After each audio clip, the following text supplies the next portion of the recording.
You give a little, I'll give a little. Let's get together. You give a little, I'll give a little. Come on, let's get together. At 79, Hayley Mills finally tells the truth about Maureen O'Hara. Hayley Mills was born Hayley Catherine Rose Vivian Mills on April 18, 1946, in London, England, into one of Britain's most distinguished theatrical families. Her father, Sir John Mills, was a celebrated actor known for his powerful performances in films such as Great Expectations and Ryan's Daughter, while her mother, Mary Hayley Bell, was an accomplished playwright and novelist. Growing up in such an artistic household, Hayley was surrounded by creativity, storytelling, and performance from a young age. She was not only influenced by her parents' professional achievements, but also by their love for the arts, which shaped her sense of discipline and appreciation for the craft of acting. Her early exposure to the stage and screen was both natural and inspiring, and it set the foundation for a career that would eventually make her one of the most beloved child stars in cinema history. Hayley Mills' entrance into the film world was nothing short of spectacular. She made her screen debut at the tender age of 12 in the British crime drama Tiger Bay, 1959, opposite her father. Her performance was immediately recognized for its emotional depth, natural charm, and authenticity, qualities rare in young performers. The film's success caught the attention of Walt Disney himself, who saw in Hayley a remarkable blend of innocence and intelligence, making her the perfect embodiment of the kind of wholesome, spirited youth that characterized Disney's vision of family entertainment.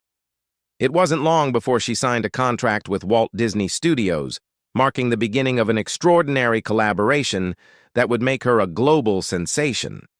Her first Disney film, Pollyanna, 1960, turned Hayley Mills into a household name. As the optimistic orphan who brightened the lives of everyone around her, she delivered a performance that was both heartfelt and radiant. The role earned her the Academy Juvenile Award, making her one of the youngest recipients in Oscar history. Pollyanna remains one of Disney's most enduring classics, largely due to Hayley's natural ability to connect with audiences of all ages. Her portrayal captured the very essence of hope and kindness, leaving an indelible mark on the hearts of millions and defining her image as the quintessential Disney heroine of the early 1960s. Following the success of Pollyanna, Hayley's stardom soared even higher with The Parent Trap, 1961, a film that showcased her extraordinary versatility. Playing dual roles as identical twins Susan and Sharon, separated at birth and reunited at summer camp, Hayley demonstrated impeccable comedic timing, technical skill, and emotional nuance. The film was a landmark in both her career and film technology of the time, and it remains one of the most beloved family films ever made. Her performance displayed not only her charm, but also her growing sophistication as a young actress, capable of carrying a major Hollywood production almost single-handedly. Throughout the 1960s, Hayley Mills continued to enchant audiences in a series of successful films, including In Search of the Castaways, 1962, Summer Magic, 1963, and That Darn Cat, 1965. Each of these films further solidified her reputation as Disney's Golden Girl, the embodiment of youthful innocence and wholesome adventure. However, as she matured, Hayley sought to expand her horizons beyond her child star image. She took on more serious and varied roles, such as in The Family Way, 1966, which marked her transition into adult roles and showcased her depth and range as an actress. This period of her career reflected her determination to be recognized not just for her charm, but for her craft. As she moved into the later decades of her career, Hayley Mills remained an active and respected presence in the entertainment industry. She appeared in numerous television dramas, stage productions, and independent films, consistently earning praise for her talent and professionalism. In 2000, she was honored with the Disney Legends Award, recognizing her extraordinary contribution to the company's legacy and her role in shaping the magic of Disney's golden era. Beyond acting, Hayley has also been a vocal advocate for child performers, often speaking about the challenges of growing up in the spotlight and the importance of maintaining a sense of identity and balance. In 1966, while filming The Family Way, 20-year-old Hayley Mills met 53-year-old director Roy Bolting, a man who had already established himself as one of Britain's most respected filmmakers. The relationship between the young actress and the much older director quickly attracted public attention and controversy, given their 33-year age difference, and the fact that Mills was still regarded by many as the wholesome Disney child star from Pollyanna and The Parent Trap. Despite public scrutiny, Mills was drawn to Bolting's intellect, charm, and worldly sophistication. He, in turn, admired her youthful spirit, talent, and independence, qualities that had made her a household name since childhood.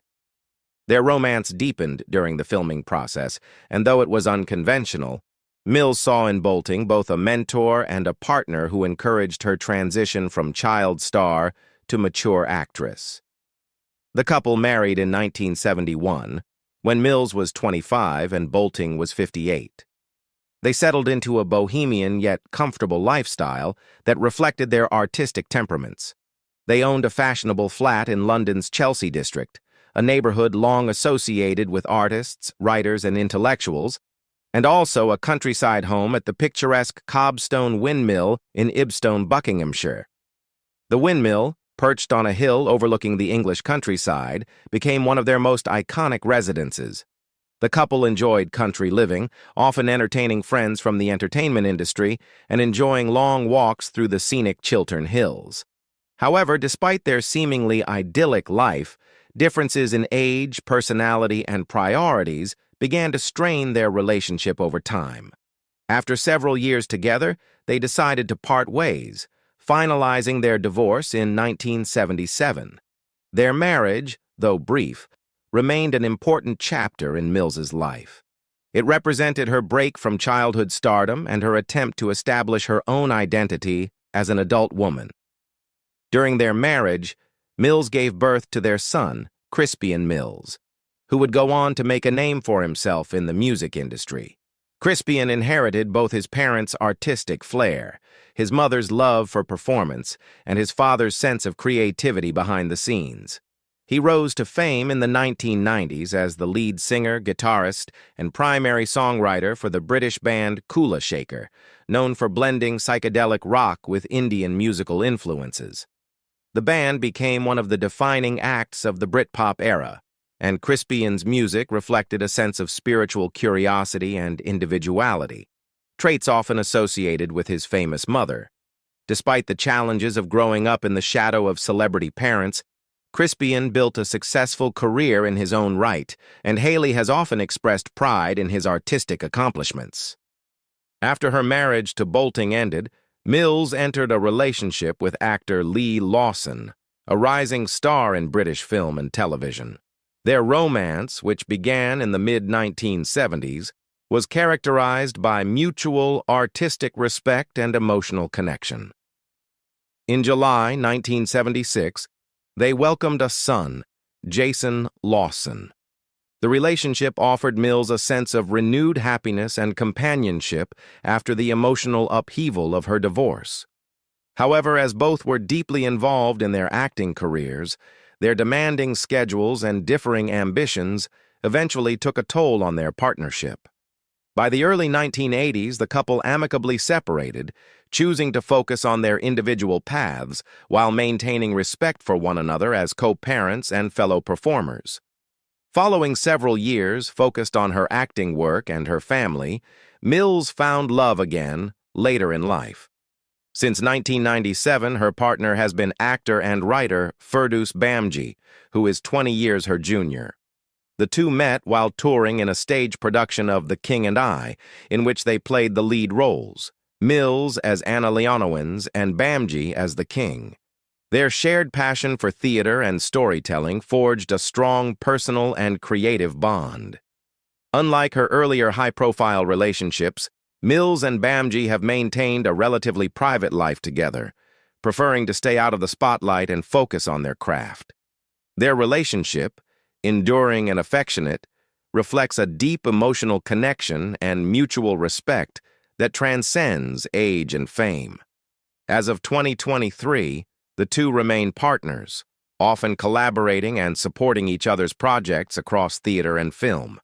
Their enduring companionship speaks to Mills's lifelong belief in love, resilience, and artistic expression. Having experienced the highs and lows of fame, marriage, motherhood, and heartbreak, Hayley Mills has found lasting peace in a partnership rooted in shared creativity, respect, and understanding. A fitting continuation of a life that has always been guided by both heart and artistry.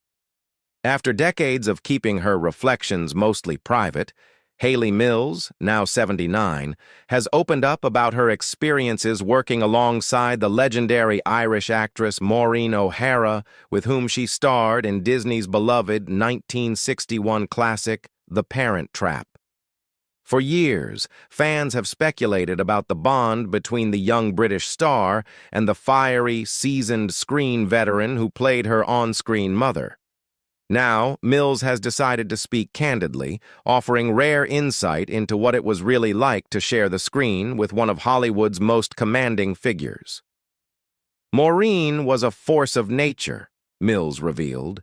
She was strong, direct, and utterly professional, but beneath that formidable exterior was a woman with great warmth and a deep sense of compassion.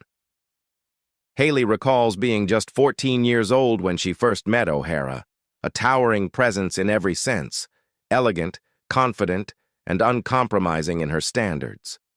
"I was terribly shy at that age," Mills admitted, and here was this magnificent woman with her blazing red hair and that unmistakable Irish voice. She filled a room the moment she entered it. O'Hara, who had already built an illustrious career starring in classics like The Quiet Man and How Green Was My Valley, was known for her strong will and refusal to be intimidated by Hollywood's male-dominated system. Mills confessed that, at first, she found O'Hara's assertiveness daunting. "She was never cruel or unkind," Mills said, "but she expected everyone, no matter how young, to do their best. She didn't believe in half measures. If you were on that set, you were there to work, and to work well." But as the filming progressed, the initial intimidation transformed into admiration. "I realized how much she cared about the story we were telling," Mills explained. "She wasn't just acting, she was living the part. Watching her was like a masterclass in presence and precision." Every glance, every gesture meant something. Mills added that O'Hara took the time to talk to her between takes, gently offering advice about the craft of acting and the challenges of growing up in the public eye. She said, "You have to know who you are, Hayley, before the world tells you who to be."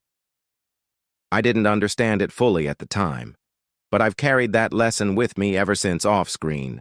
The pair developed a quiet but genuine friendship, though O'Hara was, by nature, private and reserved when the cameras stopped rolling. "She didn't gossip or indulge in Hollywood nonsense," Mills shared. "She valued integrity above all. She had this incredible strength, a moral backbone that never wavered, but she also had a marvelous sense of humor. I can still hear her laugh echoing across the set." According to Mills, O'Hara often lightened tense moments during filming, telling stories of her early days in Ireland or her adventures with John Wayne on location in the rugged landscapes of the West. "She could make the whole crew laugh, and she had a twinkle in her eye that reminded you she wasn't as stern as people thought." Over the years, Mills said she came to understand the pressures O'Hara faced as a woman in Hollywood. "She had to fight twice as hard for the respect that men received automatically," she reflected. "People mistook her strength for arrogance, but it was survival. She demanded fairness and dignity, and that was something I came to admire deeply." Mills noted that O'Hara's example taught her how to navigate the entertainment industry with confidence and self-respect. "She showed me that you can be kind without being weak and firm without being cruel. That balance is something very few people ever master, but Maureen did now. Looking back across the decades, Mills speaks of O'Hara with both affection and gratitude. "I wish I had told her how much she influenced me when she was still here," Mills said softly. "She shaped not just how I approached acting, but how I approached life, with honesty, courage, and a bit of Irish fire." When O'Hara passed away in 2015, Mills felt the loss deeply. It was like losing a piece of old Hollywood, the kind of grace and strength that doesn't exist anymore. She was one of a kind. In reflecting on their time together, Mills's tone becomes almost nostalgic. "Whenever I watch The Parent Trap now, I see her face and remember the little things, the way she'd give me a reassuring smile before a difficult scene, or how she'd put her hand on my shoulder and say, 'You've got this, darling.' Those memories," Mills says, "are among the most cherished of her career." Maureen wasn't just a co-star, she concluded. She was a mentor, a protector, and a friend. "Working with her was one of the greatest gifts of my life.